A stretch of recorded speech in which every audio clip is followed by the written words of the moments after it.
For many women, giving up a career to take care of the kids is a tough choice. Re-entering the workforce can be even tougher. In this morning's New Economy Report, First Business correspondent Trish McShane has the story of a stay-at-home mom who launched a second career, a career that's become a diamond in the rough. After working long hours for 6 years at a high-powered Washington law firm, former environmental lawyer Susan Kane decided to give it all up after the birth of her second child.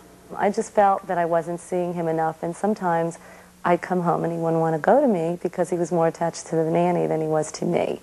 And that would just give me a pang. But after 2 years of spending 24/7 with the kids, Kane wanted additional income and went from full-time mom to part-time jewelry designer. I started to make jewelry for myself. I started to make these baby name bracelets and wearing them around, and my friends saw them. I had no business plan. Never in a million years would I think that this is what I would be doing 8 years after quitting work. My initial investment was below $100.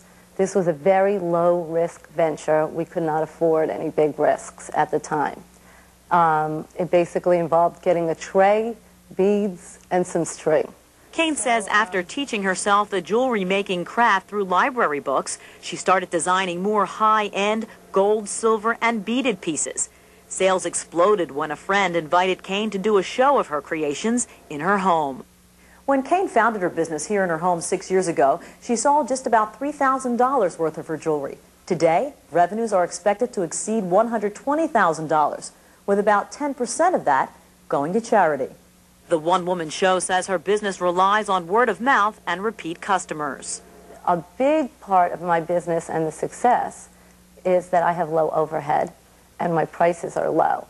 Once I put the jewelry in a store, the prices go up and volume goes down. Kane's lawyer husband, Mark, who created the company's website, says starting a business on a shoestring is in his wife's blood. Her family actually came to this country on kind of a wing and a prayer after World War II.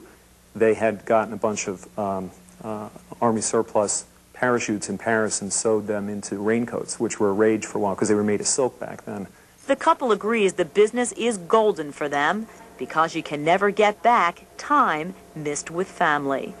In Bethesda, Maryland, Trish McShane, First Business.